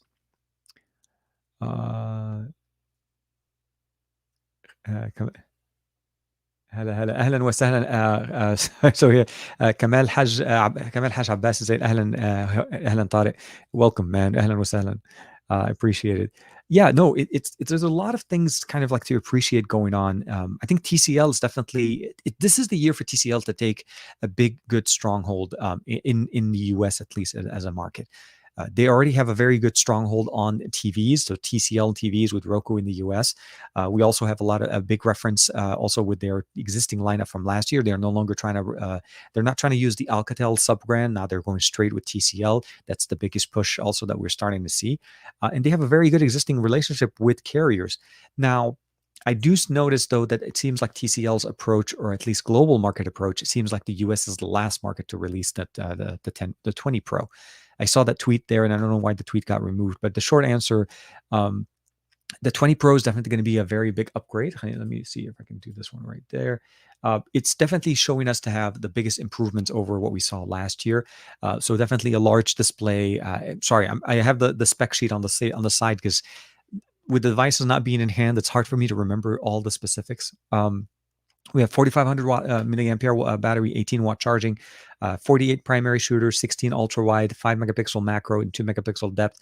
And we have 4K 30 on that one, and it's going to be a 32 front facing with 4K 30. So they're jumping it up, 4K 30 on the front facing sensor as well, which is a big change. That's something that we don't even get with the most, like even with this, the most expensive or most advanced version of Xiaomi smartphones, it's capped at 1080p on the front facing camera. That's something that we should not be doing in 2020. Now, audio is still going to stick to mono. I was a little bit hoping for stereo speakers, but it does look like it's going to be supporting global 5G band as well. Band security front, in-display fingerprint sensor, Android 11 out of the box with, if I'm not mistaken, the Snapdragon 750G. So definitely the gaming processor supporting 5G, but not the 765. And we'll see basically with the L series that supports ultra wideband.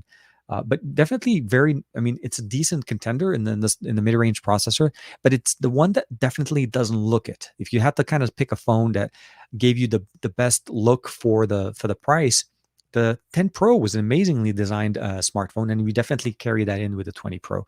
So you're getting a lot more of those functions there. There is going to be a foldable released later this year, and they're also going to be releasing their studio glasses, or at least their cinema glasses. Those are the displays that they showed at the beginning at CES 2021, the virtual side. And essentially, it's basically those kind of like other displays where you see like a large camera lenses in front of you. They're not used to watch anything, to see through. And you can basically connect them to your smartphone and then enjoy content from your phone. So like watching movies on like a large format screen displays in front of you, it's going to be a very, very easy. Very nice. I tried them out last year in the 2020 CES while I was right before the show started, and they looked amazing. The sound was definitely very nice, although at the time they were prototypes, and it seems like they're actually finishing it up this year. So we'll see how that goes. But I'm very much a very big supporter of them, and I can't wait to see.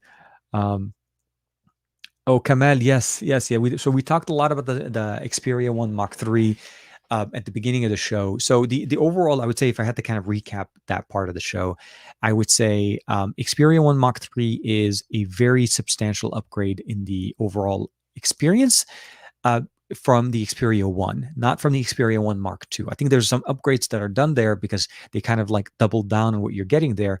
But it seems like it's going to be around roughly about 1,300, at least according to the leaks, and about 1,100 for the Xperia 5 Mark III. The design is going to be similar, very similar to what we get on this. Side-mounted fingerprint sensor. We have an additional customizable button that's something that came over from the Xperia Pro. Headphone jack stays there. IP68, SIM support, SD card support. 4K 120 is going to be the new refresh rate on that display, as well as the ability of shooting 4K 120 video with Cinema Pro on the back sensors as well. The other improvement there is the new focal length for the telephoto lens, because of the moving elements in the telephoto sensors that now is mounted sideways to the phone as opposed to being straight out. It's going to be a sideways mounted sensor. And we're going to have basically 16, 24, 70 millimeter, which is similar to what we had last year. But now we also have a dedicated 105 mode.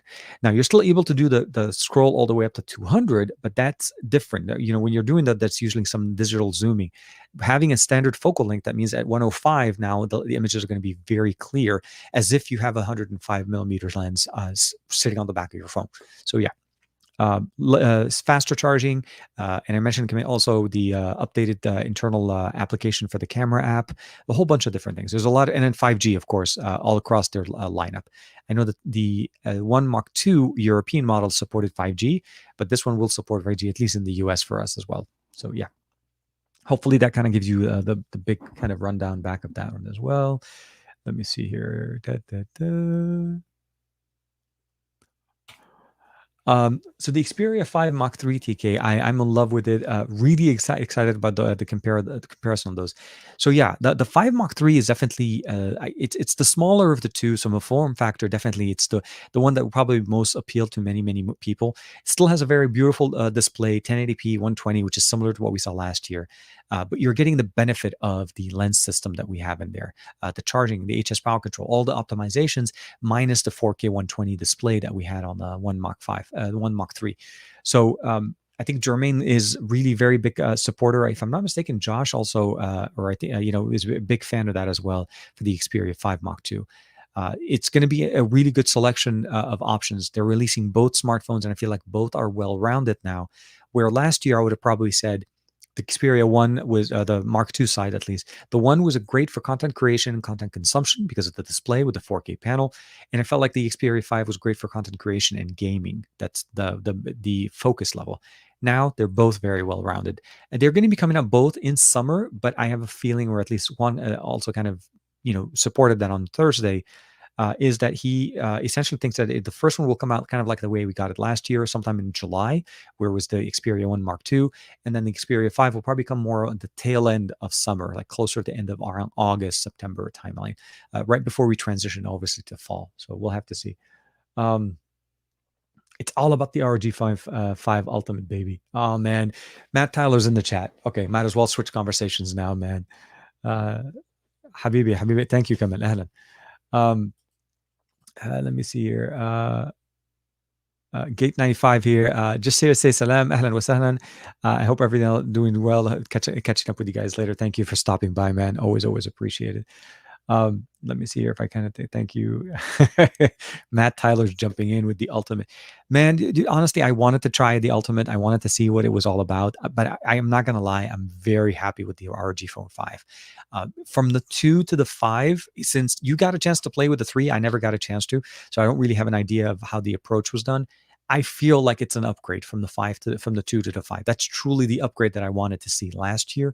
A better headphone jack, larger battery, faster charging, a whole bunch of things going on with the ROG Phone 5. So the Ultimate just kind of like takes that amazing phone and just wraps it and does more things. And the Pro, although, which I didn't understand why ASUS did this, but they gave the Pro the color rear display, and they gave the monochrome to the Ultimate, which I know kind of roughly why, but I felt like they could have both benefited from having the color display, and then you just displayed monochrome colors on the color display. You know what I mean? Like give them the flexibility to do more maybe with the Ultimate, but with ROG's infinite wisdom, or at least ASUS's infinite wisdom, they stuck with that theirs, right? He's like, he's laughing. He's like, just jumping back in there after wasn't on there for some time. I appreciate it, man. Always. Chemi's jumping back in with a question here. TK, besides the updates to the besides the update of the Oculus to 120 hertz, is there something you're waiting to see this year as far as VR or AR? Actually, more of the wearable glasses, the AR glasses that we saw announced at CES. Those are the ones I'm really more looking forward to. Although I appreciate having faster refresh rate on a VR headset, obviously for gaming and that experience with the Quest, and of course with Oculus's updates as well. I actually still like the first version of the Oculus Quest. I didn't really find a big issue or big reason for me to jump over to the next generation. Wearable AR and VR glasses, those are going to be, I feel like, the next level. Why am I interested in glasses like this from Razer is because this is the area, like we have a smartwatch. So we have a really well-defined ecosystem for smartwatches, and we have so many selections to be able to look at. Glasses, we had a spike at one point where we kind of saw, I think Sony was going into them. We saw, if I'm not mistaken, I think Nord. We obviously, the glasses by Nord, but those North, I think they kind of went out. since Google bought them. But we've seen like at different generations, but we haven't really been seeing them very much mainstream push. At Qualcomm Summit that I was able to attend in Maui a couple of years ago, I think 2019, we saw a lot of different options. So AR glasses, definitely more so than VR, because Quest kind of demonstrated to us that VR doesn't need to be tethered. We can have very powerful VR experiences with helmets or headsets that are outdoors, away from PCs, not tethered. And I think that's what I liked about them. But AR is the next level, the ability of getting augmented experience through your glasses that we normally have to wear. For me, I wear them all the time. So if you don't wear glasses, obviously the conversation changes a little bit. But if you are, or if you do, this is definitely something that would benefit your, I would say, basically overall experience and user experience there. So I'm looking for a lot of those things as well. Aditya, TK started on time today, so we can do Davin Davis. I like that. I did kind of start on time this time. Yes, actually, I'm going to say I'm going to pat myself on the back. I was surprised I was actually able to, because typically what will end up happening is that I in doing something and so on, and I'm not gonna lie, literally the last thing I end up doing that usually ends up pushing me all over the start to by a certain amount of time is I end up having to go make either if I'm making my coffee or if I'm making my drink. That takes me into another place where just getting ready for the stream, it was so easy this morning. I set up everything and turned on, tweeted about it, and then boom, we were able to start. So very, very, very nice. George Brown is putting in there. Okay, so actually that's a great question, George. So let's bring that up. So George Brown's asking commenting says, "I'm concerned with the selfie camera on the Xperia 1 Mark III. I just hope it's better than the 11." So I'm assuming you meant the the 1 Mark II. So from what I've been told, at least on paper, it's the exact same sensor. Is it better? Is it different? We won't know much. Sony hasn't really been talking about it too much. I can say this much though: from the 1 to the 1 Mark II, it really didn't change much. It's very much the same experience. Video calls, everything like that normally uses video sourced from that camera is going to work perfectly, or not perfectly, but will work well for those type of experiences. It seems like Sony's doubling down on an alpha experience. Essentially is trying to bring their DSLR, their SLR camera experiences onto their smartphones. And those engineers are always going to focus on the primary sensors on the back because that's where they've done all their work. I don't think Sony's focusing that much on the front-facing experience. Now, they did do something slightly different, though. They upgraded the default camera app, or they're calling it the simple app now, to be more in tuned or integrated into some of the functions that we get with the Camera Pro. So hopefully better processing can be done on the 8-megapixel front-facing camera. So maybe we'll get better images. So there is a little bit to be said there, although sensor is the same. Experience may be different. So that's what I meant to kind of summarize there. As far as some of the other options, I didn't get a chance to get an answer from them as far as if they are going to be pushing some of these updates, like the updated Camera Pro to push down to the 1 Mark II or the 1. But more than likely, typically that's what we end up getting, like what we get the 4K 120 that came on the Xperia 5 last year. Did come over on the Xperia 1 Mark II with the Android 11 update. So very much a possibility. And they've actually updated the Xperia 1 Mark II after Android 11. I actually received another update very, very shortly after. So they're working on it. So hopefully we'll definitely see that as well. Taki Touch is asking, is OnePlus 8T still worth it or not in 2021? So there's a different. So here's the thing: the 9 and the 9 Pro, now that they're out, and we're obviously able to see what are the differences. So the OnePlus 8 and the OnePlus 9 and the 9 Pro are in a way better than what you get with the OnePlus 8T. But that doesn't really take away from the OnePlus 8T as much as we want to say. The 8T is still compelling. I think more than likely the price point on it's a little bit better. You're still benefiting with the 65-watt charging because the technology was introduced with it. You have the 1080p 120 hertz refresh rate display. You're not going to get the QHD, but again, for gaming, it's going to be great. Large battery, optimization of Oxygen OS, all of those things that you typically expect from OnePlus. So I think it's a very, very solid device. I mean, there's always a case, and I'm always a proponent of that, to try to give you a flagship, like a 1-year-old flagship. It should still be holding its own in the year coming out. Now, I agree the 8T may not be the 8 Pro, but if you really compare the benefits that you get there, the features that you get there with the speed of charging and the optimizations that were done there with Android 11, you're definitely going to get a very good experience. So for sure, if you're able to get a good deal on an 8T, I would definitely jump on that. If you want to go as far as what they have with the 2021 right now, I feel like the 9 is a decent contender. The 9 Pro obviously is going to be the biggest change there, but they kept the same wide angle lens on both. In the US, at least, the 9 has wireless charging. There's a lot to be said about what you're getting there. So yeah, definitely, I'm with you on that one. TK, okay. So Dominic Wong is saying, TK, I figured it out now. It seems to be YouTube is crashing in Firefox at 720p because it's fine in Chrome. Definitely something wrong with Firefox. And speaking of which, thank you for. Well, I'm glad you were able to figure out. Let's start it there. There was an announcement, or at least an email that I got from Amazon, letting me know that the Firefox browser will no longer be supported on Firefox on Fire TVs or Fire devices, essentially from Amazon, and that they wanted people to switch over to the Silk browser. So I'm not sure if there's something going on with Firefox at least. But yeah, I would never imagine why YouTube would work better in Chrome than any other browser. It's I'll let you read between those lines. I think that'll be the best way in there. George Brown said, "I'll be happy with a selfie camera with 12 megapixels, 4K 60 recording. It's enough for me and for my needs." I agree. There's no reason for it. I mean, so obviously we want to have a bigger sensor here. 8 megapixel is not. They're not trying to give you like that. Some other manufacturers will put, like 20 and 32 megapixel sensors, but then all you could do is 1080p and not even 1080p 60. Yeah, I'm with you. Sony, my hope is that Sony does push a little bit more on the processing and improves the experience on the front. Although with that sensor, when what we've seen it being capable of doing within the last couple of years, I am imagining not that much has been improved. Maybe some software tuning. Again, the camera app being changed from the default to having a simple mode of the Camera Pro, it will definitely do some improvements, some optimizations for us there. So I definitely appreciate that there. Goran says, he's responding to Aditya. You're in good mood considering weather in Czech right now. Is screens okay? Okay, so I think it seems like you guys are having some bad weather. So the screen brightness is supposed to be a little bit better. Yes, they did say that the brightness level was going to be a little bit better, but I'm not sure how it's going to be with 4K 120. We have to keep in mind it's a new panel. There's that type of experience. I'm hoping it's better than what we had with the Xperia One Mark II. Juan and I talked about that on Tuesday as well, Thursday as well. George Brown back is saying is sorry if you said this, TK, but the Xperia One Mark III is going to be actually native 4K with 120 hertz, or is it going to be a marketing by Sony?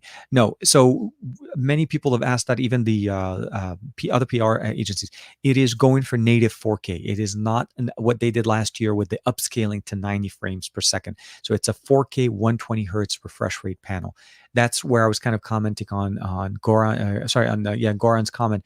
The brightness may not be as much better, so that's the other concern. When you get to that level, when you're pushing new panels and so on. So my hope is that it's better for outdoors use. I'm not talking indoors. Indoors, obviously, you could definitely appreciate. You could see the panel. It's bright enough. It's clean. It's easy to see. We were talking more about outdoor brightness, like peak brightness. So hopefully, we'll be able to see that as well, improved on the Xperia 1 and 5 Mark III. But yeah, no, we did cover that one as well. Goran, vaccinated but careful. Yeah, actually, speaking of which, today, I think if I'm not mistaken, so today in California, at least here in the US, they opened up all the requirements for everybody to be able to get vaccinated. So that's going to be available as well. So for people that want to, that are qualified, it's anybody, I think, that's 16 or above, 16 or older, not above, 16 or older can actually qualify. Where in the past they used to have like a medical condition or something like that. I would definitely check with your local, I'd say local site, to be able to check and see what's available. 3.1 for ROM okay, I'm not sure. Goran is answering, I think it's asking, okay, let me double check here. So 3.1 for ROM, and I don't remember them saying if it was going to be, I think I want to see they didn't mention the specs. Actually, they did not talk about any of the specs when it came down to their hardware types. If I'm not mistaken, it probably will be 3 and LPDDR4 at the very least. But I wouldn't be surprised if Sony decides to push it with 3.1 this year and 5 as well, like you're saying. So we'll have to see what they show. But I remember in the release, or in the information that they released, they were not specifying the specific type of RAM and storage that they're using. Yes. So Goran, of course, yeah, that vaccination that's partially part of the answer, but masks will need to stay. Trust me, I deal with it all the time. My beard's always like this. As you guys saw some of the pictures I did with the Me 11 video, it yeah, I got bent beard the whole time, so I got to trim that on a little bit more. Uh, Davin Davis, yes, I think we're hitting that time of the show. It is that time. Actually, oh wow, what an hour and 48. Okay, so obviously as hope you Aditya saying I love that one. Aditya saying hope you and Mrs. B can get a convenient date if you plan on getting it as well. Definitely. And I think I want to be able to I want to be able to get back to some type of normal. I don't have a problem with it. I think it's more about just go with what works. And I think obviously with the one that goes the most amount of history, there is a little bit of concerns going on with some of the options available. But yeah, for sure. So it is, by the way, that time of the stream. Um, as usual, I always like to say it, if you guys get a chance to go ahead and drop in the hashtag TKception in there, and we'll go ahead and start getting kind of like wrap. It's a little bit of the wrap up, but it's that time of the video, and I feel like seriously, if there's ever been a mark that always works, that allows me to finish around the 2 hour mark so that we don't go over and make it into a consistent type of an experience. I always feel like you guys always keep me in check. So I like that. And I like that very, very much. Um, no, I like Dominic is saying, TK, you need to shave it. So here we at the end. Doesn't work with beards. No, it doesn't. The N95 is not a friend to any beard. Like seriously, the amount of like when I go out and I see dudes with beards and they're wearing the mask, I feel for them. And I've seen people that have even longer beards. Like it's seriously like this totally changes it. And of course, you wear it for an extended amount of time, your beard kind of creases. So yeah, for sure. With that being said, as usual, as always, always, Dominic, thank you very much. Um, Having the same megapixel count as the previous gen. So as we're getting the comments in there, I'll jump on that real quick, George. So I have no problem with the sensors that we had last year and having them go over to the new sensors on the One Mark III. The reason behind that is they're large sensors to start with. The image quality coming out of those lenses are beautiful and very nice, as long as you're composing it correctly. I'm not talking auto mode. I'm talking about like using camera mode and using into priority shutter mode or aperture shutter mode. You're able to customize the experience very well. The third lens that we added with the new 2 separate focal lengths is a big change in the sense of what you normally expect from a telephoto lens. You no longer have one focal length. You have 70, 9, so you have 16, 24, 70, and 105. That is a very big change for any smartphone. So no issues at all. Hopefully the processing gets a little bit better also in their auto mode or their simple mode, which essentially is a simpler mode of their camera pro. So definitely a lot of things to be appreciated there. But with that being said, I think it's that time of the day. Let's go ahead and share the screen. Let me see here. Who's first? Who's on first? No, who's on second? I'm just kidding. So we'll go ahead and start it up. Aditya, of course, starting us off with on the right foot. Let's go ahead and do share screen. And now, yes. Thank you very much to everybody. Aditya always starting us off. TKR Bay, TK Alpha Bay, TK Hipster Bay, of course, as usual, and then of course TKception. Thank you everybody for hanging out with us. Of course, Davin Davis, as always, as well. Stay safe, all. Chemi Torres, big supporter, long time fan, and a big friend since the beginning, since our Germany times. Rinesh, of course, thank you very much. Dominic Wang, of course. Boom, we got it. Yes, I love the new cover, Rinesh. Looks really sleek, bud. And of course, with everybody also kind of just being part of the show, supporting the show, and hanging out with us on Saturdays, kicking it with us. It always ends up basically being something that I appreciate, and I can never say enough to all of you guys for everything that you guys do. It's one of those things I always appreciate. Saturdays are literally like I wake up in the morning and the only thing I'm thinking of is the show, hanging out with you guys, talking. What are we going to cover this week? And this week, kind of a little bit of a mix of different things. We talked about a lot of things. We talked about the Xperias. We talked about OnePlus versus OPPO watch. That was a big thing also. And of course, we also had the ability of talking a little bit about TCL, Huawei, Pixels, Whitechapel, of course. And there's a lot of things going on as well. So with that being said, I want to say thank you very much to everybody for hanging out with us, spending your Saturday Saturday morning with me, or evening or afternoon, depending where you are in the world. That's the beauty of the show. And that's partially a big part of what we're able to do on the internet, is we can hang out with each other across times, across the parts of the globe, and all have fun at the same time. And we're talking. That's the big thing. We're talking to each other, and we're able to get things kind of going through. Thank you very much. And Aditya, of course, thank you for being with us. The rock of the show, I would probably say, is Aditya, as always. Thanks for the chat. Lovely stream. Please stay safe, warm, and take care of yourselves as well. And of course, be safe. Take care of everybody. I always say this at the show, at the end of it at least. If you have any friends or any family that you haven't talked to for some time, or somebody that you haven't connected with for some time, reach out, say hi, do something that at least shows them that you still you're aware, and you want to connect at some level, and it will always bring somebody a big smile, and of course a big appreciation. For me, I love connecting with some of my old friends from high school, from college, and so on. So it just brings me back to a simpler time. Let's just say that it takes me back to a simpler time. So with that being said, take care, everybody. Be safe. And of course, I'll see you guys next week for another show on the best of our week, as well as a Saturday morning with tech. Look forward to some of those new content that we're going to put out. Again, the T-Rex Pro, the Red Magic 6, and then of course, some other content coming out on the channel. I'll see you guys next time. Take care, everybody. Bye-bye.